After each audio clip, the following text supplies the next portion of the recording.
么交啊？交费啊！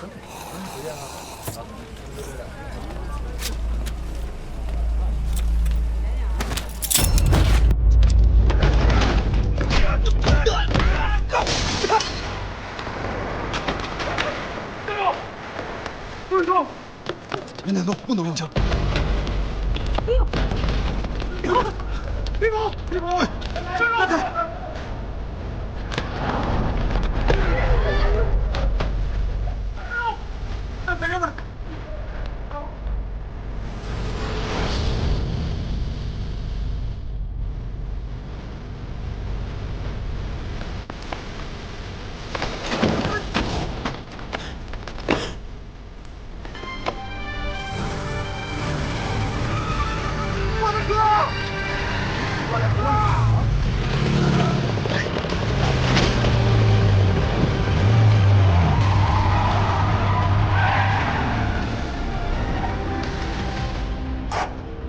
来，我们到了。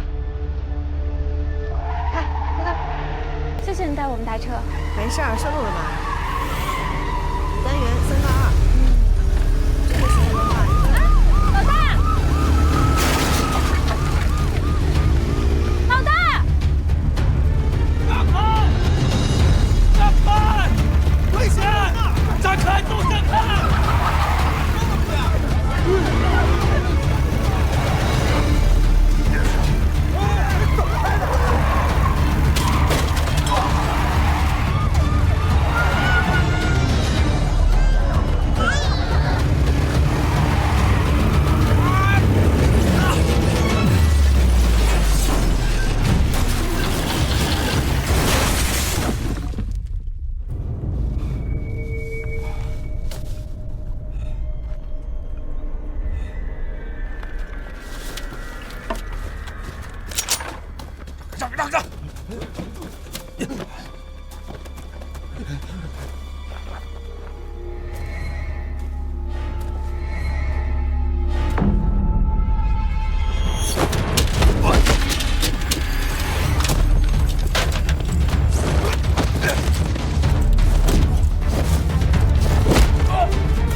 重要还是针线重要？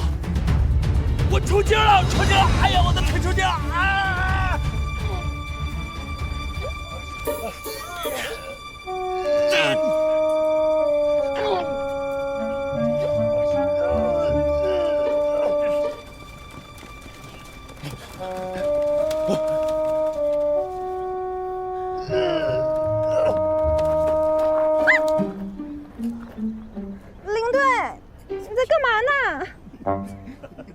秦明，你小子一定是故意的！他叫寇勇，绰号疯狗，曾经的全省3大冠军，退役后因为打架斗殴伤人，被处理过很多次，老油条了，具有反审讯的经验。说说吧，为什么杀顾凡？我是去过他家，不过我是去借钱去了。你们也知道，他是放高利贷的，钱不借给我，我就走了。你的手机运动记录和定位记录里显示，在顾凡死亡前后，你有的东西，你在他家里走了数百步。我为什么要杀他？嗯？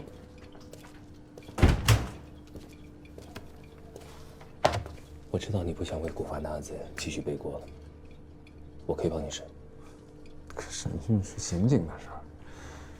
这样吧，找到线索，算你们刑警队的。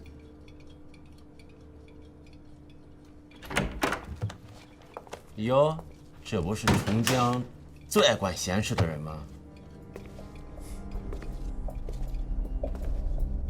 你需要一个杀古凡的理由吗？我可以帮你捋一下。阮开元一案一周。你的确问了古凡借过钱。但年仅28岁。那天呢，你是想赎回你的抵押物，但是事情出乎你的意料。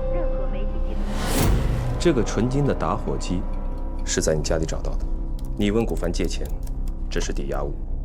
你担心这个打火机会牵扯到阮开元的案子，所以你急于赎回它。多给你2000块钱，把火机还给我。一开始你没打算杀死古凡，但是古凡后来的行为把你一步一步的逼入了绝境。这市局的奖金都已经超过原价的10几倍了，你怎么着也得比他们多给点嘛。为了逼你还钱，他打了举报电话。您好，这里是举报热线，请问您有什么事吗？我呢，就是一个热心的市民。关于你们电视里边播的那个作为散打冠军的你制服古凡轻而易举，可惜你没有办法封住他的嘴。我告诉你，只要我不死，你就别想他妈出这屋。不过天无绝人之路，老天给了你一个绝佳的栽赃别人的机会。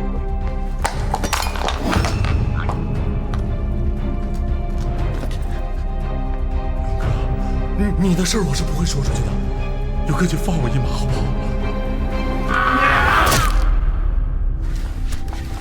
你迅速地清理了现场，删除了古凡电脑里的打火机抵押合同，所以，在你的手机运动记录里留下了在现场几百步来回走路的记忆。都是你们猜的！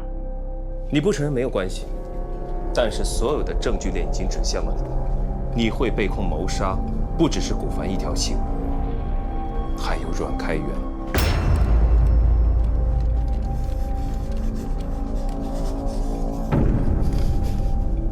所以从一开始你就恨我，因为我发现了阮开元有可能是被谋杀的。有些事情比你想象的恐怖100倍。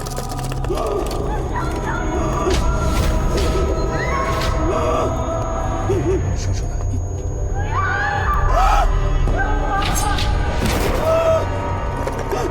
我会一点一点把你所有的秘密全都挖出来。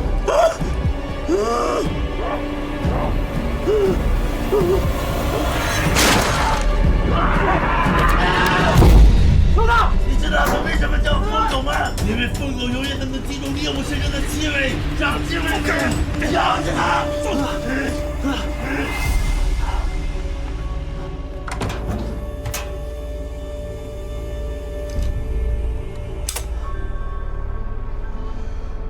以后刑侦科的事，检验科还是别插手。哎，尸体呢？星辰，啊，阮开元的尸体呢？提审寇勇出事故后，局里通知，阮开元案已经交给其他法医处理。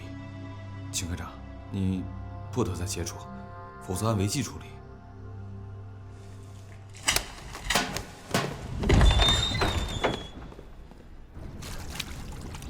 师傅，你说你都喜欢佳佳这么久了，打算什么时候表白啊？你要是不好意思的话，我帮你说句也行。去你的！别给我捣乱啊！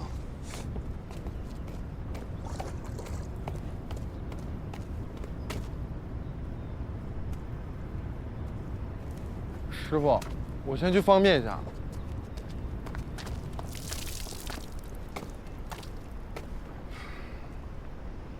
没错，是我去投诉的。你在工作中掺杂了太多的个人情绪和动机，这有碍你的公正判断。你应该回避。我没有任何个人的情绪，发这么大火还说没有情绪？阮开元案是公认的疑难大案，你就是想通过它来证明你秦明是最聪明、最牛逼的法医，这就是你的动机，我没说错吧？我承认，这是我的动力，因为我想找到事情的真相。真相是什么？不是我林涛认为的就是真相，也不是你秦明的真相，就是真相。师傅，孔子要用的路上出事了。这。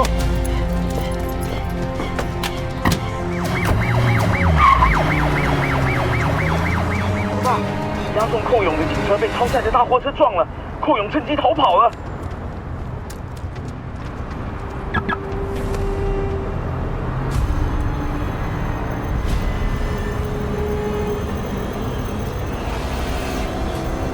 我记住了你的气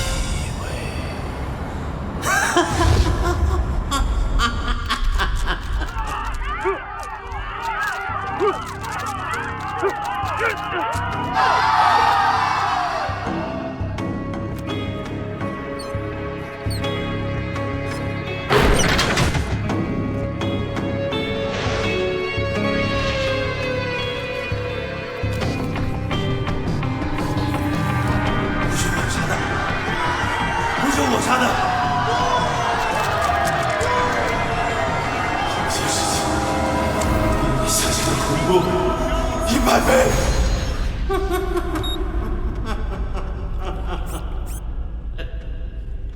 案件在那之后陷入了困境，师兄为寻找线索日以继夜。我后来才知道，那个时候他的眼睛已经出了问题。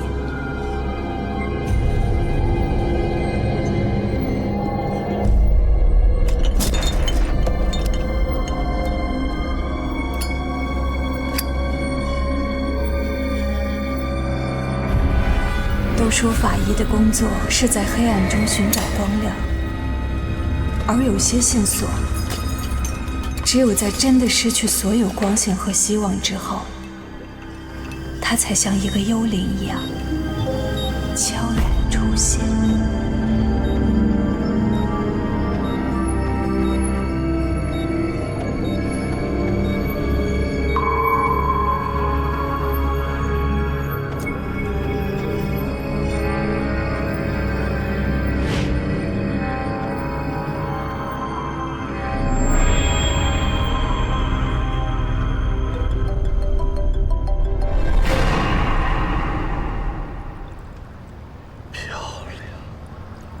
婉媛，你如此漂亮，还这么美丽，却单身，你知道为什么吗？其实啊，上天早就给你安排好了，只是在等着这个人的出现。就比如说我。哎，秦明。哎，婉媛，这么巧？对啊，你怎么在这儿？怎么样，好吗？还行。介绍一下，启兰药业的王总。生意上非常照顾我，这是我最好的朋友兼男闺蜜，秦明。幸会。秦先生在哪里工作？我是名法医。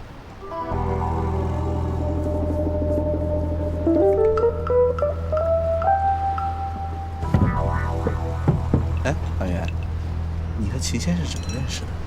我们是前同事。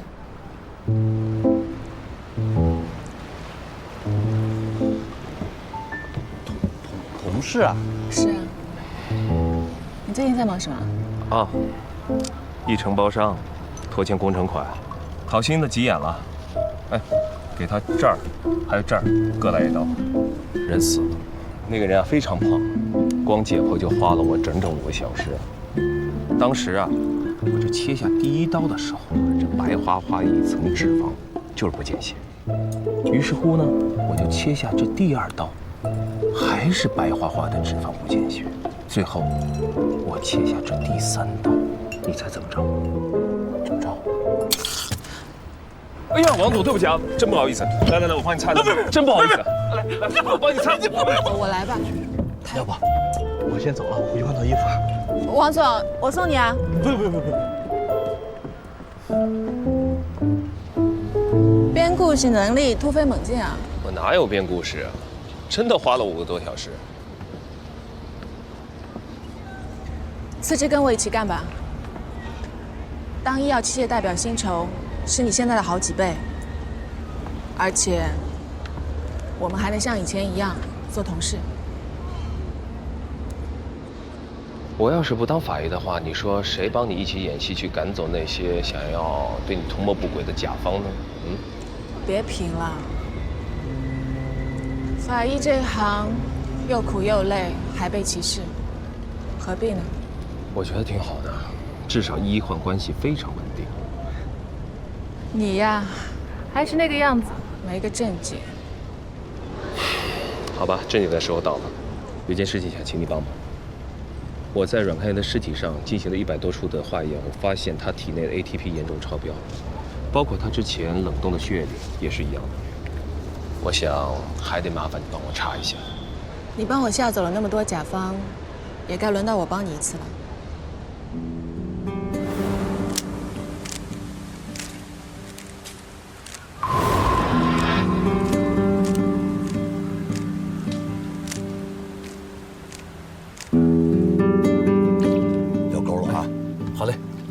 慢一点，慢一点。哎，要顺着他的节奏。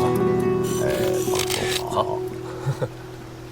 哎，佳佳，你看他们俩玩的多高兴。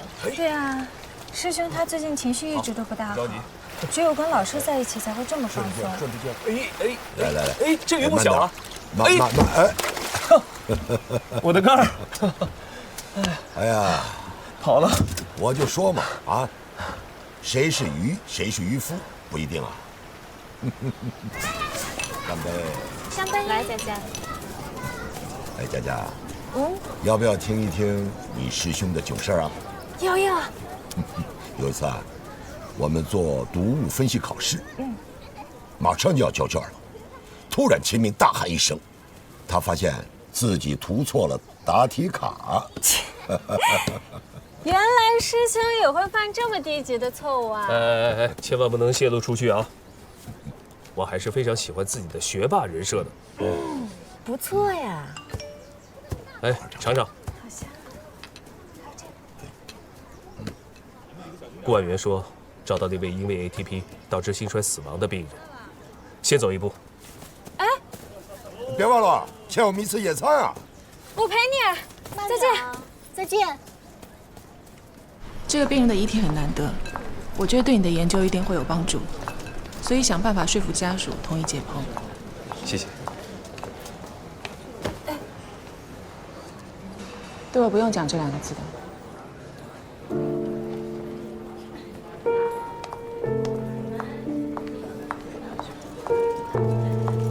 那是我第一次见到顾婉元师姐，师兄的前同事。来了，好，你们可以开始了。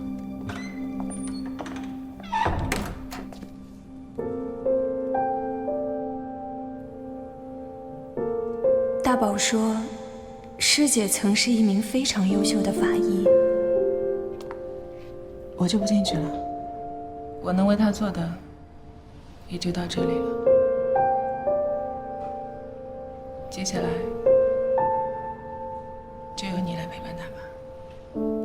听说他在解剖完一名小男孩后，就再也无法跨进解剖室一步。也许横亘在师兄和顾婉元师姐面前的，正是这一道大门。他不愿意出来，他再也走不进去。而我也终于明白，法医不能感情用事，是师兄用多少痛苦的经验换来的一层盔甲。你说这世上会有灵魂存在吗？听说当年三毛、古龙还有倪匡打赌，说是3个人其中任何一个人先死，一定要让其他2个人都知道。后来古龙先走一步，可是其他2个人根本没感应到。可见在这世界上，根本不存在是同一个灵魂。那是不是他们关系不够铁啊？行了，我们开始吧。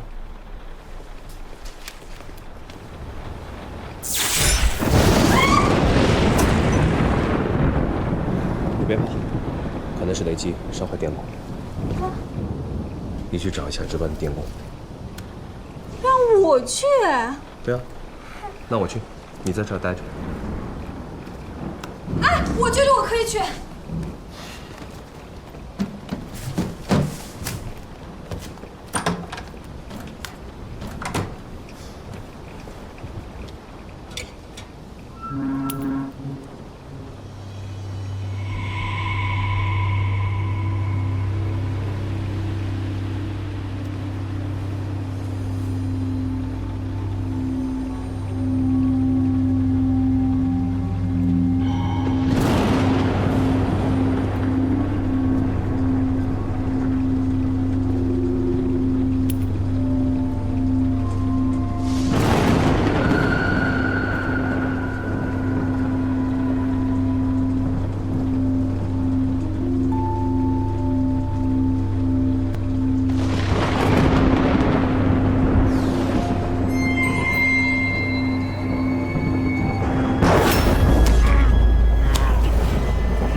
那一刻，我突然发现，师兄也会脆弱、恐惧。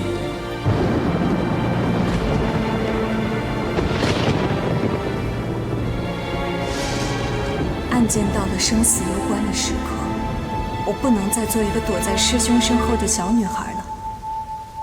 从现在起，我必须拿出自己全部的勇气，来守护他。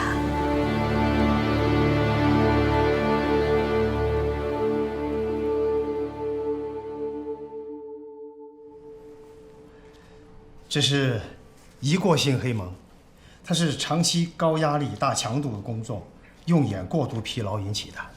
失明是暂时的现象，但是不好好休息，就可能成为永久性的失明。哎，局长来了！据说阮开元案最大的嫌疑人是寇勇，是真的吗？玉楼上是真的吗？不好意思，不能透露。刑事失明会对案件有什么影响吗？局长说两句。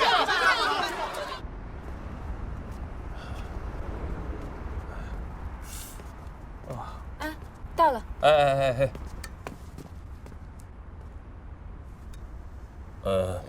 不早了，你回家吧。不行，局长命令我监督你休息的。我家不方便。有什么不方便？没椅子啊。都说居所是一个人内心的外化。老大，你这个房子干净整洁，却冰冷没有生气啊！你长本事了，学会数落我了。我哪有这么聪明？哎，那面墙上是什么东西啊？魔方。我每解剖一个人，都会往上放一个魔方，来纪念和我有缘的人。像流星一样，真好看。是啊，人就像流星，转瞬即逝。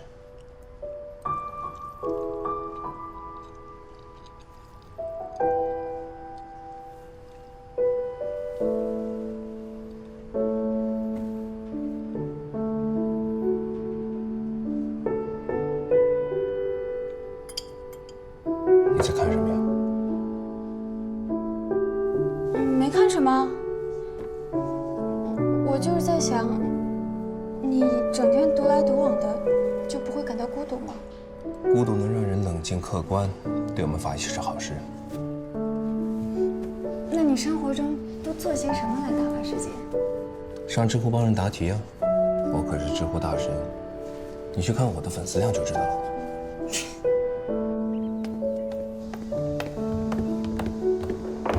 哎，佳佳，哎，你要去找老大吗？嗯，帮我拿给他。谢啦。哎，嗯，你为什么每天给他买咖啡啊？因为我跟他打了一个赌啊。你和他打了个什么赌啊？半年前他说他要辞职，我没让他走。我说你可以陪我下棋啊，赢了我就能走，但是输的话就要给我买1天的咖啡，什么时候还清了，什么时候才能走。为什么不让他走啊？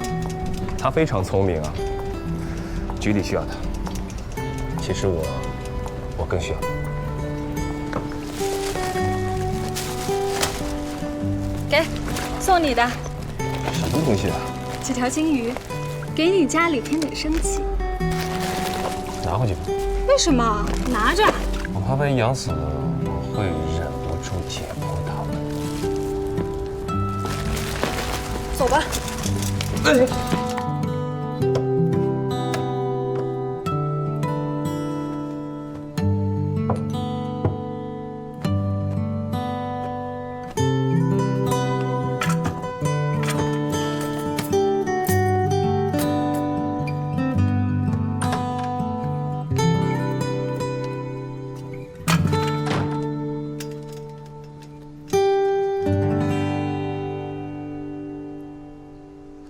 刚进医学院的时候，解剖老师说我的手指不够灵活，拿不稳手术刀。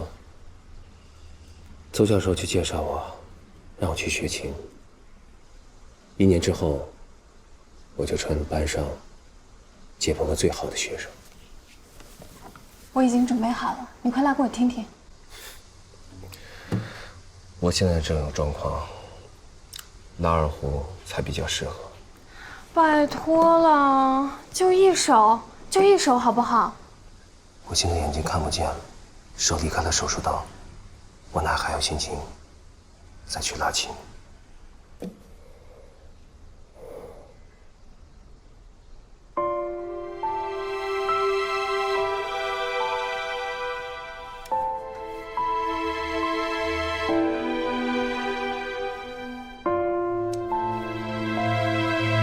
那就让我做你的眼睛，好不好？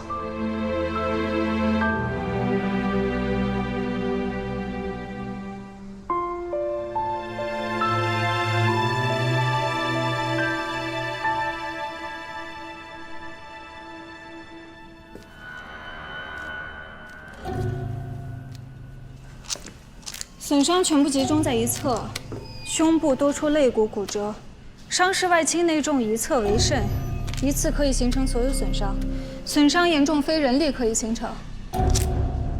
符合高空坠亡的特征。继续。手部和腿部有部分擦伤，左腿有严重闭合性骨折。还有呢？还有啊，他的左脚少了2个脚趾，软开源也脚趾残缺。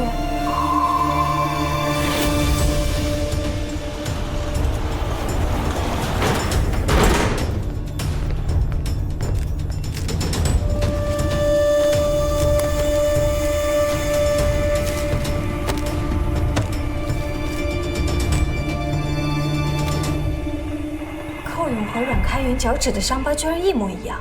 同样的伤疤，用同样的手法缝合，很有可能是同一个大夫给他们缝合的。根据伤口愈合情况判断，都至少超过10年。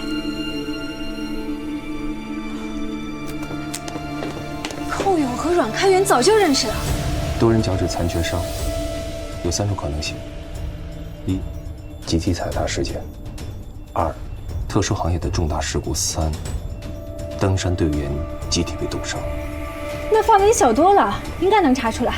你把所有的线索交给林涛，他说的对，破案不是王建业该做的事情。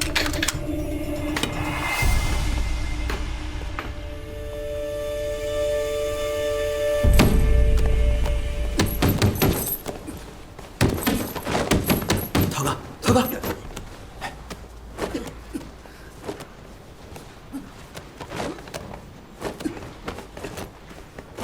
小佳，你怎么到这儿来了？我有件事情要请你帮忙。说啊，你的事儿就是我的事儿。我跟我老大复检了寇勇的尸体，发现其实他们是……等，你们去复检寇勇的尸体？这案子不是移交其他法医了吗？但是，不是不想放弃吗？所以秦明就拉着你去了。啊，不是，是我拉着老大去的。佳佳，上次违纪的行为，秦明已经差点送了命。如果你们继续这样违纪的话，都是要被处理的。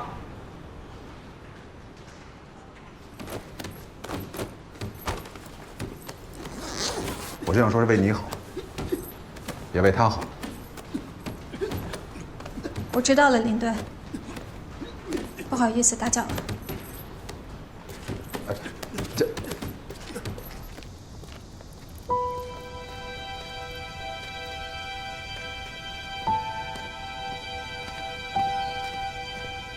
哎，佳佳，哎，来了。这是你要的寇勇的医保资料。哎，老大今天的咖啡。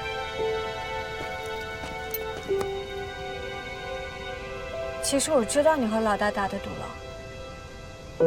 如果你真的要走，他也拦不住你，也不会拦你。我要走了，你撑不下去怎么办？我陪着你啊，小王心。在寇勇的医保档案里，我找到了一条线索。我没有告诉任何人，尤其是师兄。我说过，我要做你的眼睛，去寻找你暂时看不到的光明。大宝，我我请了假出去散散心，你替我好好照顾老大。放心吧，好好去玩，小萌新。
大宝，你的电话来得太巧了。我告诉你个好消息，我的眼睛能看见了。在家歇了那么多天，终于可以出现场，太好了。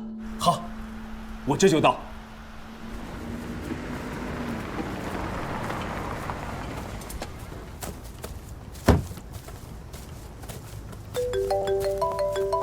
大宝，我已经到现场了。哎，你在哪儿？我。呵，大宝。大宝，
你说，这世上会有灵魂存在吗？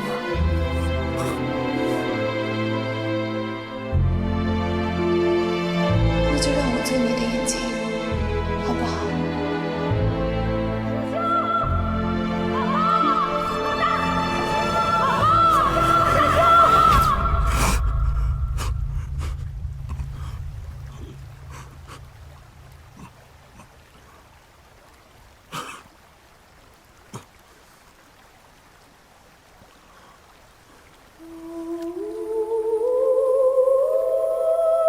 体表检测，现在开始，身体裸露部分没有抓痕、扭打、挣扎的痕迹，明显在溺亡之前已经昏迷。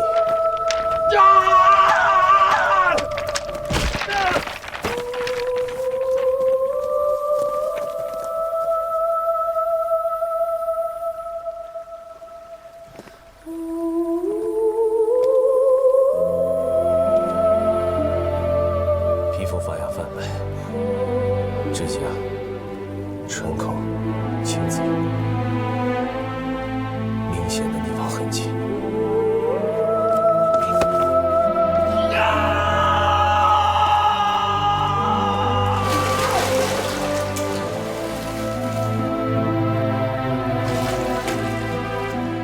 为什么要让他去查案？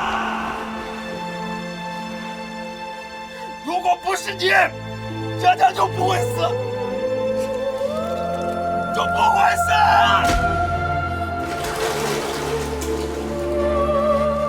你凶手，真相，你就是凶手。初步检测无法断定是否意外死亡，还需要继续解剖根基。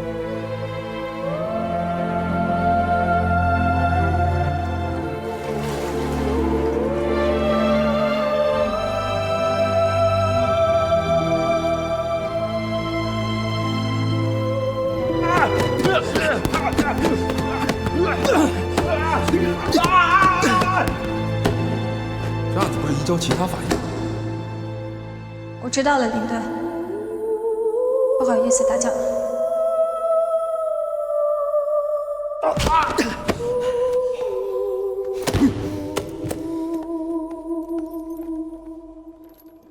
这个案子你们俩回避一下，我会调城北分局的法医和干警过来支援。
小萌新，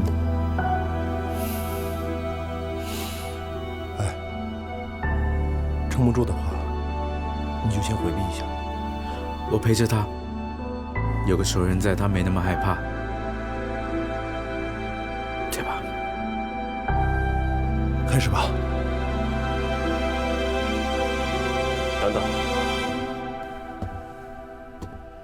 这台解剖交给我。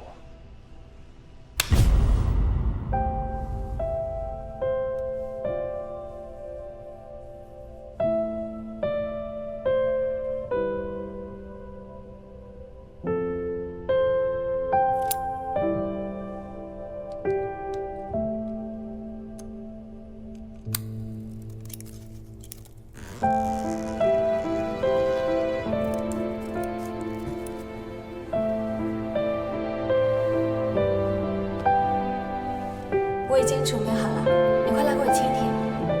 拜托了，就一首，好不好？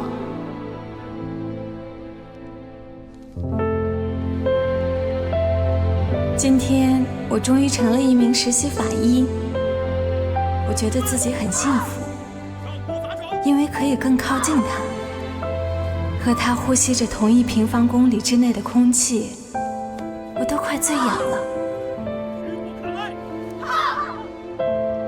不过靠近才发现，事情没我想象的那么顺利。他尖酸刻薄，辛辣毒舌。你可以退远点吗？别把现场污染了。他训起人来可真凶。这么简单的参数，我问你怎么会记错？或许你觉得这是一个非常小的错误，但是我告诉你，往往这种小的错误会改变别人的一生。拿了改了。这和我想象中的大神风范一点边都沾不上。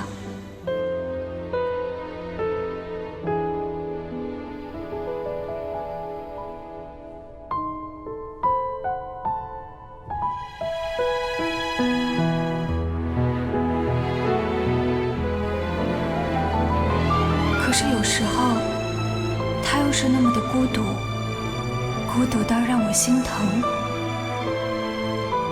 我想永远留在他的身边。人生总有一个时刻，要为自己的心做出选择。你可以去花溪医院，大好前途。干嘛在这儿当法医呢？因为喜欢。精神可嘉。因为喜欢。这是我全心全意的真话，你能听懂吗？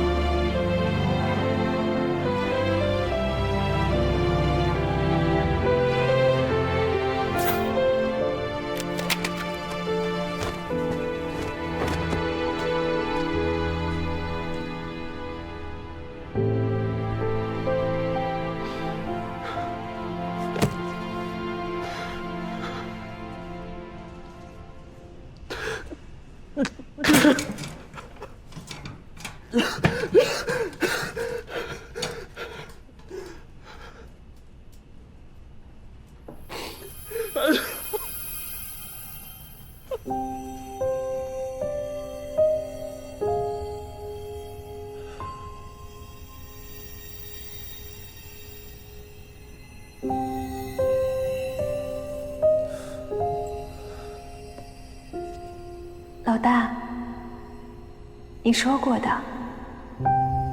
人只是由糖脂、蛋白质、水和无机物组成的细胞聚合体。动手吧，去寻找你最执着的真相。找到真相，你能回来吗？还记得三毛、古龙和倪匡打过的赌吗？我做到了，我实现了诺言。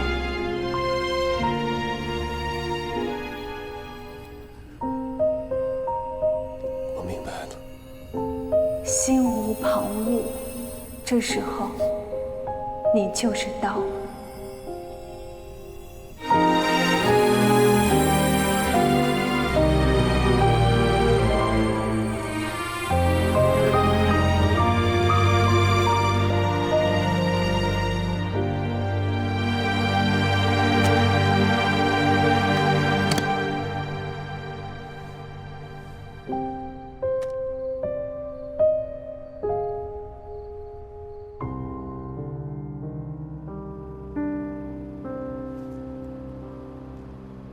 这是佳佳喉咙里面发现的鳞片，来自一种叫做龙筋鲸鱼的鲸鱼。但是疑点是，这种鱼不可能存活在江中。所以你们最后的结论是？我们没有结论。什么叫没有结论？清明呢？他去休年假了。我现在把他叫来。郝林，冷静点。他从警7年，一天都没有休过，就让他休一回吧。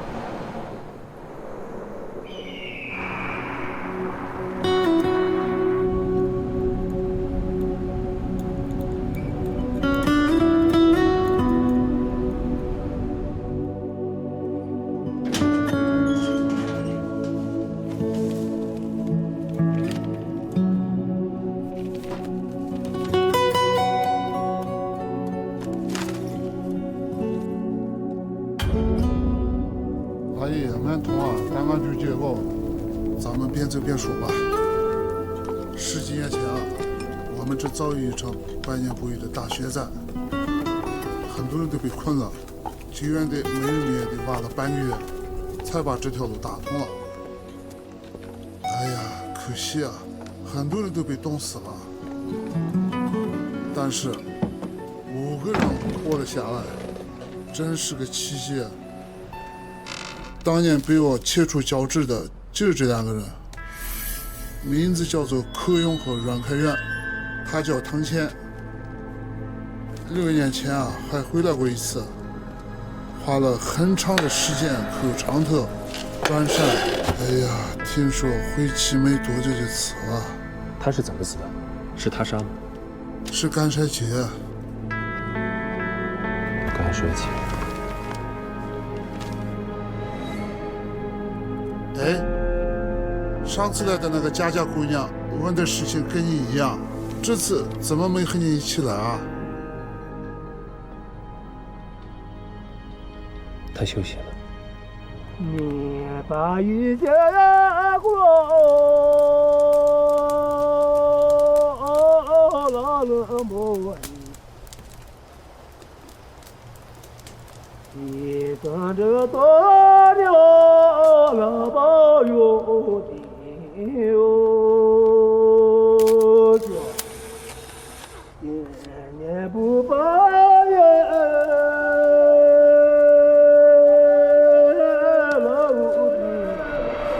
2年了，请了很多专家研究过，都没有查出真正死因，也无法判断是不是他杀，就一直停放着。他是个 IT 男吧？挺神的，你怎么看出来的？颈椎骨前弯，双手外关节外翻，大拇指内侧有老茧，还有他的腿部肌肉退化。行家。对了，你能看出这是什么吗？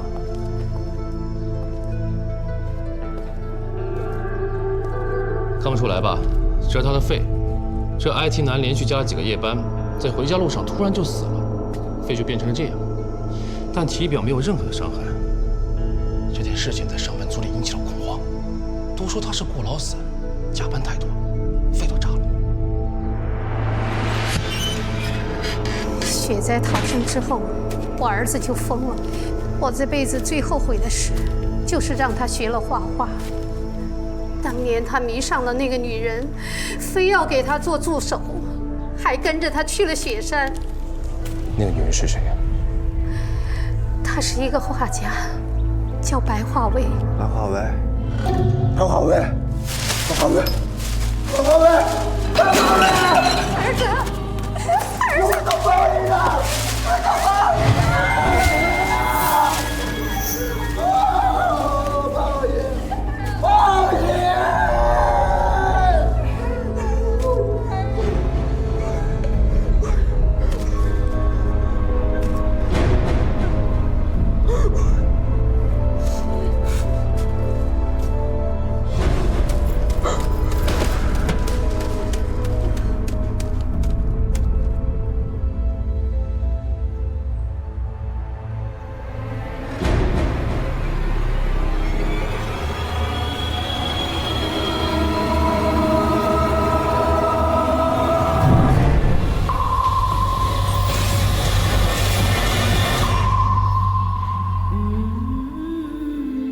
一切谜题的背后都有着联系，就如同魔方，无法一面一面的复原，只有打乱它，破解它，才能看到事实的全貌。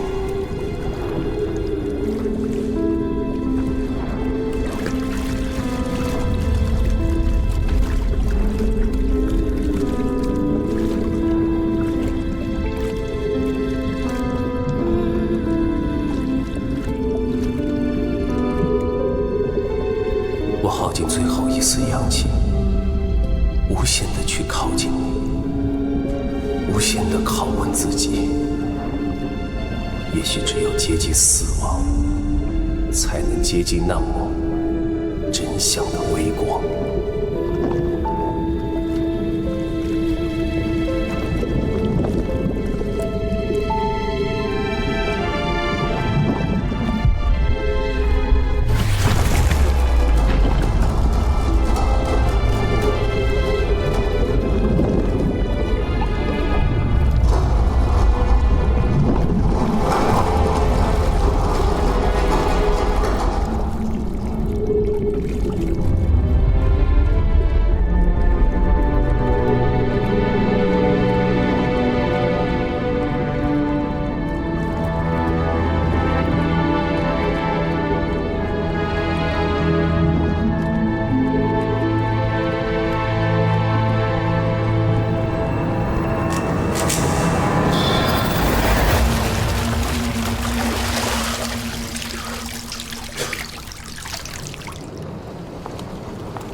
师母，齐明，你们这是要出去旅行吗？我们的移民排期下来了，要去趟加拿大。太好了，恭喜啊！老师，有件事情想向您请教，不会耽搁太久。去吧，在机场等我。齐明一定是碰到什么难题需要我帮他。那你快点啊！上车来，慢点啊。嗯。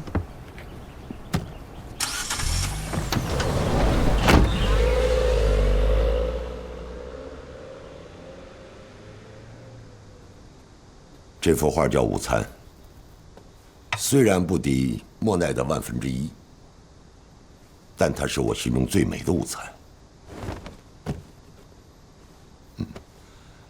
大一时间到了，说说吧。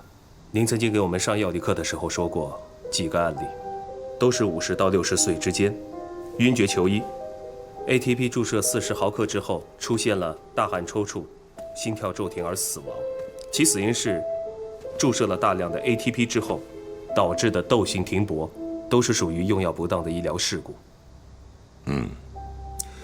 ATP 是机体必不可少的，但是用量过了，良药也就变成了毒药。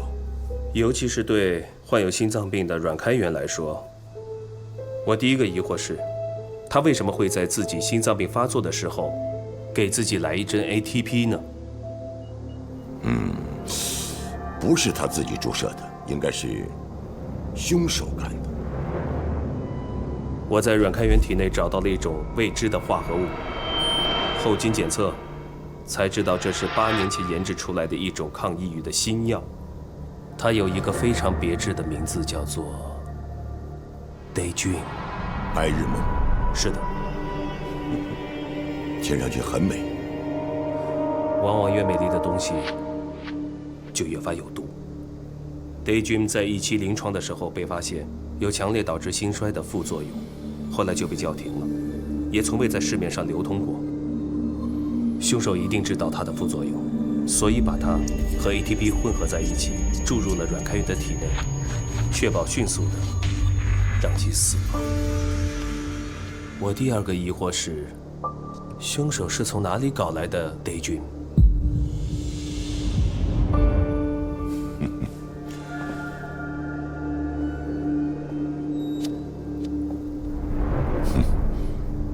很久没有上临床了，对这种新药也没有听说过。或许是您忘了吧，我们学院是 Daydream 的1期临床合作医院之一，您曾经参加过这个项目。据我分析，阮开元和寇勇之间有着千丝万缕的关系。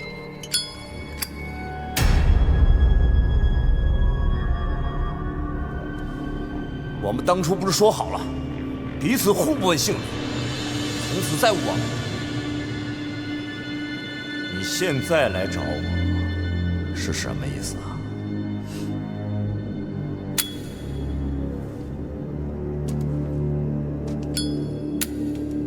你连火鸡都是金的，我却连饭都吃不上。什么意思？敲诈我？这是我的马子，你以为我养的那些保镖是吃素的？喂！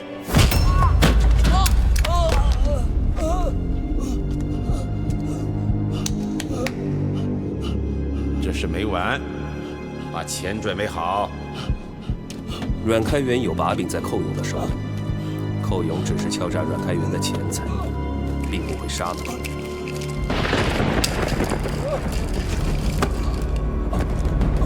随后，真正的凶手出现。凶手给他注射了 ATP 和 Daydream 的混合物，以为这样就可以查不出踪迹。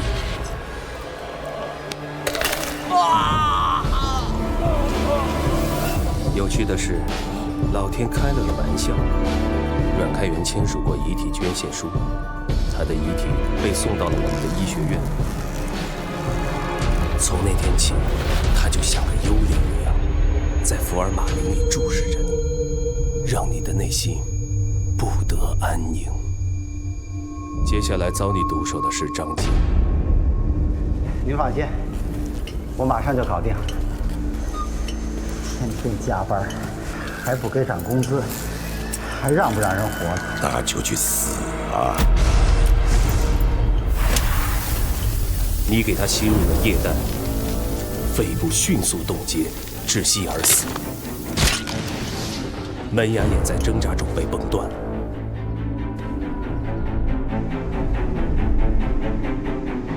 6年来，你一直没有找到机会除掉寇勇，终于在那个雨夜，你跟踪我到医院的天台上。当时寇勇全部的注意力都被我占据，而我又刚好失眠。对你来说，这简直是一个千载难逢的机会。我最后的疑问是：你为什么这么做？是为了买华为吗？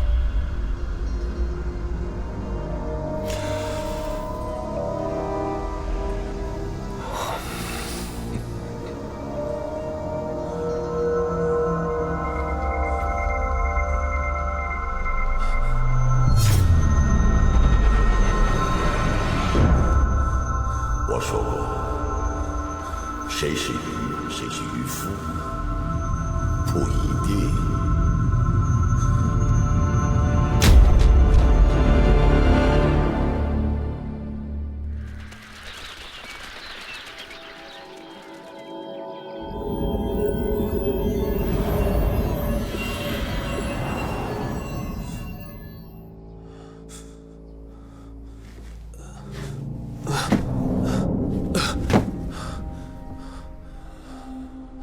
既然你提到了他的名字，那我就带你来看一看。这儿是他的画室，16年了，全世界都遗忘了他。到底发生了什么？这个故事憋在我心里6年了，没人能讲，没人能理解。16年前，我被评为了教授，也就是在那一年，我和我的女友白华薇订了婚，真是人生事业两得意。那是我人生中最快乐、最幸福的一年。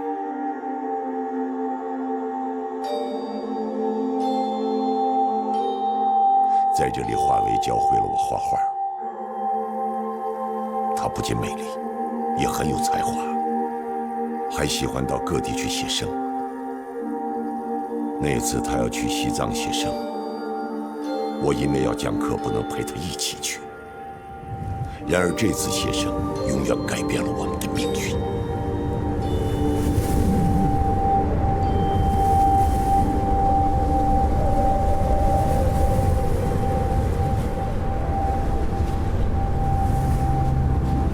初夏，在西藏的写生途中，华为和他的助理遇上了意想不到的大雪灾。起来！雪灾过后，华为的尸骨始终没能找到。咱们打一个形象的。我在失去他的痛苦中哭了10年。可有一天，我收到一封信，到现在信上的一字一句我都记得清清楚楚。痛入骨髓。写信的人叫唐乾，他得了肝衰竭，在人生最后时刻忏悔了这一切，希望能够得到内心的平静。他叫唐乾，花了很长的时间口长特转山。他渴望得到平静，却让我彻底失去了平静。10年的痛苦变成2个字：复仇。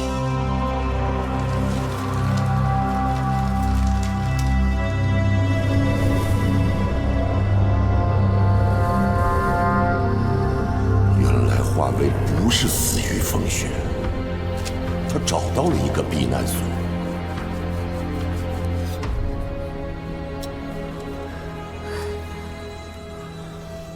车里还有4个同样落难的人。一开始，6个人相互帮助、扶持、抱团取暖，分享仅存的粮食。满怀希望等待着救援。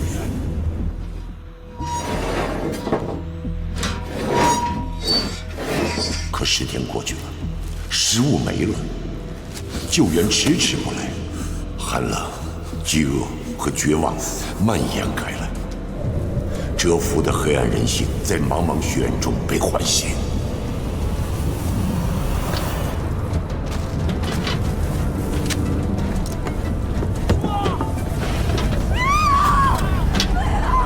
最后的一点食物不见了，结果阮开元在华妃的包里找到了。没拿啊！不是他们的身份，你们了，不是，我跪下去，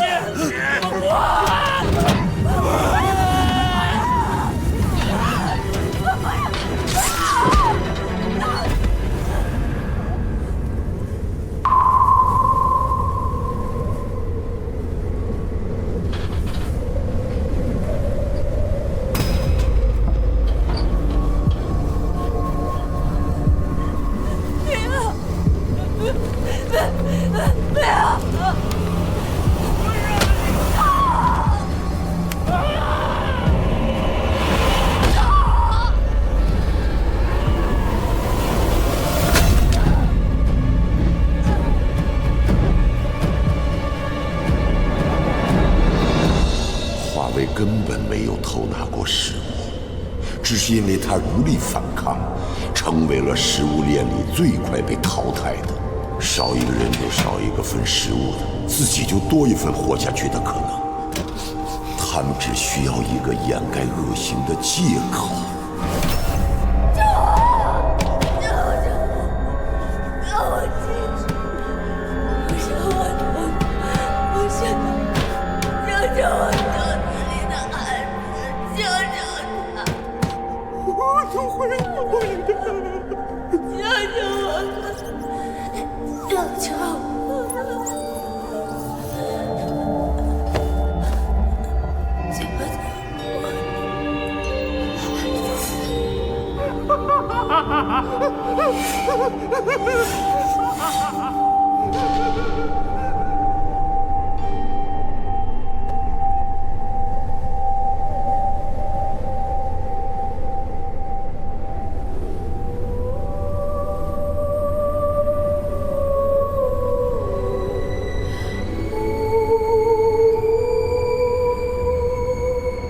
是在为自己祈求，他是为还没有出生的孩子求一条生路。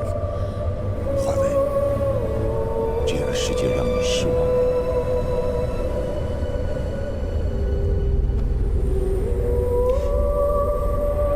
你说，华为是死于冰雪，还是死于人心？他们不该受到惩罚吗？他们不该死吗？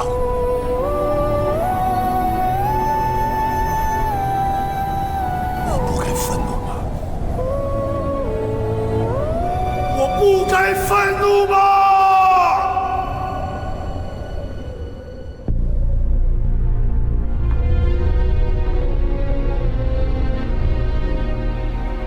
启明，你很聪明，但你猜错了一点。这6年我不是没有机会杀寇勇。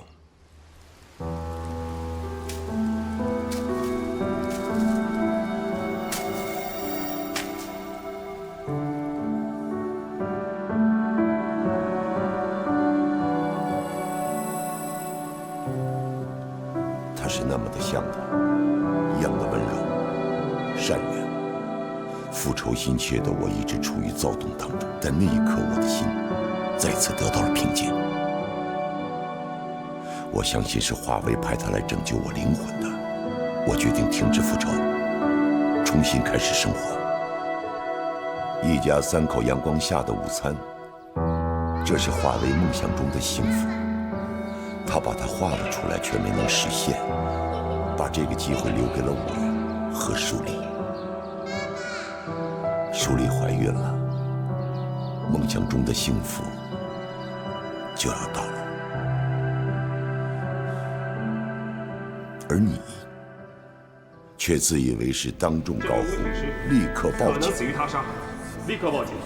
都都是因为你让我渴望了16年的幸福，顷刻间变得摇摇欲坠。也都是因为你的步步紧逼，我才不得不把这场杀戮进行到底。这就是我最得意的学生，只想知道真相，不关心正义。正义？那你为什么要杀害佳佳呢？她善良到不会伤害任何一个人。我没想到佳佳为了查案去了藏区，她不但得知了华为的存在，还查出了她曾经是我的未婚妻。佳佳用女性的直觉拼出了故事的轮廓，她无法相信，来找我询问。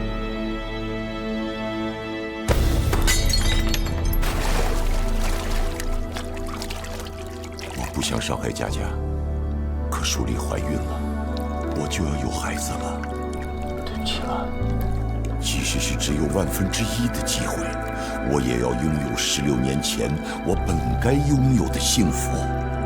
我要看着孩子出生，我要陪伴他成长，我要看着舒丽和孩子幸福。你所知道的并不是全部。所有的人都已经死了，你怎么可能知道？因为每一具尸体都会说话。汤浅死于肝衰竭，是因为在极度饥饿之下，他藏起了白化为用来稀释油画颜料的松节油，每天喝上一点，短短的10天就把他的肝脏全都破坏了。在接下来的10年，他每天都受着病魔的折磨，这或许是对他犯下错误的惩罚。张坚拿走了白化为的衣物，在血灾中，他饥寒交迫，患上了严重的创伤应激症。从那时候起，就算在炎热的8月，他都会觉得冷。对饥饿的恐惧迫使着他不断的进食，体重足足增长了200多斤。对于寇友，那段经历成了他挥之不去的梦魇，他时常出现幻觉。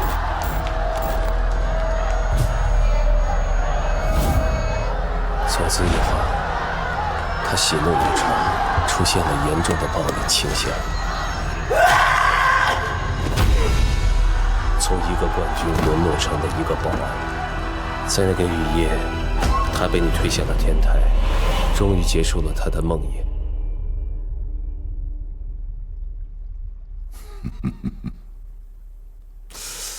按你的意思，所有害死华为的人都是情有可原的。我不是在为他们辩护，我只想告诉你的是，真相之上是正义，而正义之上有另一种东西，叫做悲悯之心。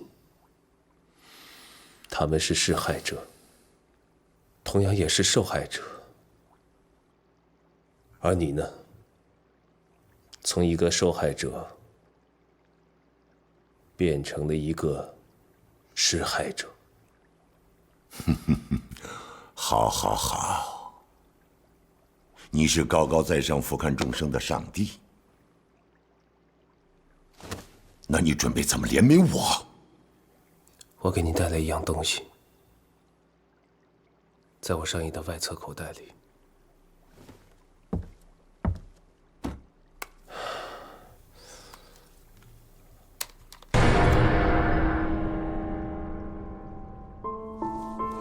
这是他出发前我在他指甲上画的记号，约定一回来我们就结婚。16年。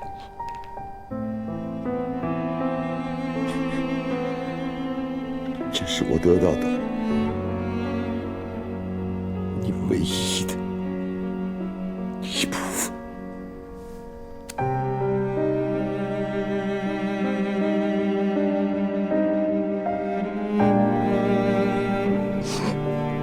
老师错了，前面啊，当年在考错了答题卡，老师给了你重新再来的机会，可不可以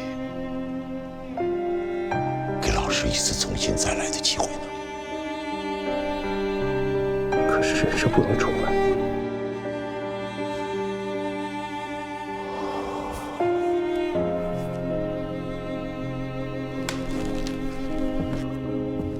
如果我是一个人，我可以听你的。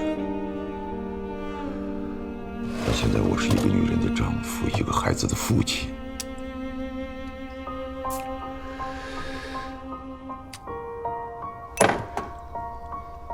对不起了。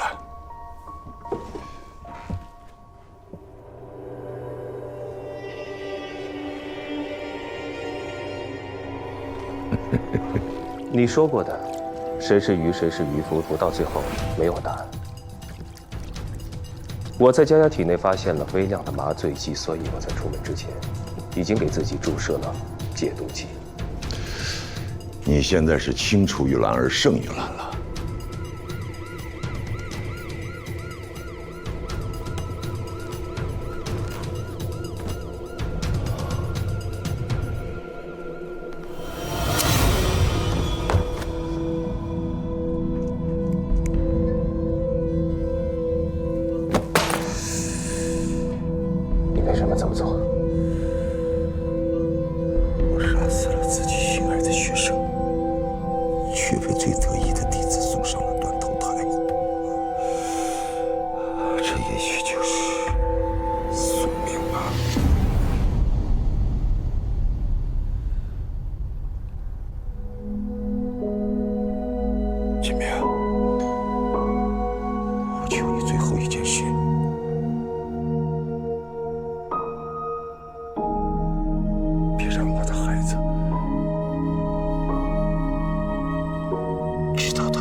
人心中的恐惧、怯懦、愤怒、仇恨，就像黑暗的多米诺骨牌，第一块一旦倒下，后面就会排山倒海，难以阻挡。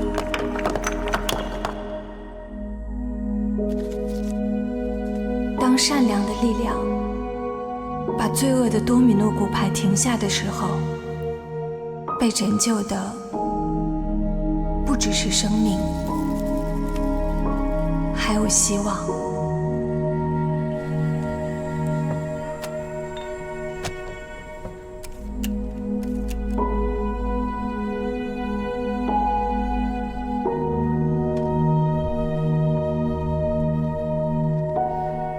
这个，或许你想留着。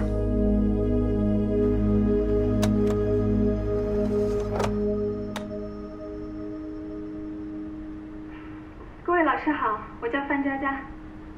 你为什么报考这里？因为我想离一个我崇拜的人更近一点。这位同学，你这个马屁拍的也太直接了。不是，我说的不是您。我说的是另一个人。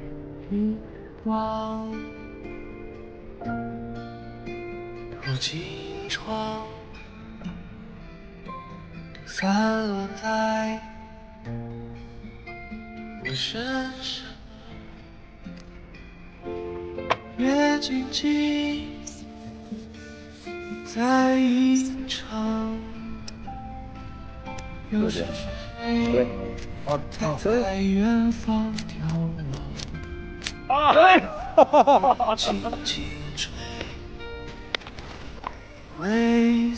好，我的演讲结束，接下来是提问的时候，大家可以提问啊。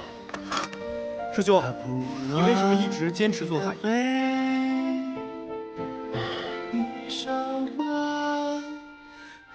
其实这个问题，我也问了自己很久。胭脂镜像握住你的模样。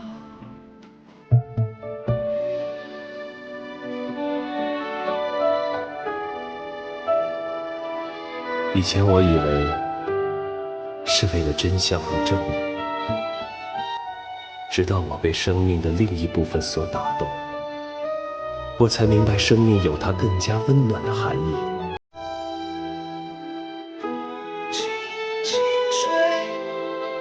我随你去远方，见你去程，没有你多荒凉。就这样，心随你去流浪，自在无悲伤，只有赤裸的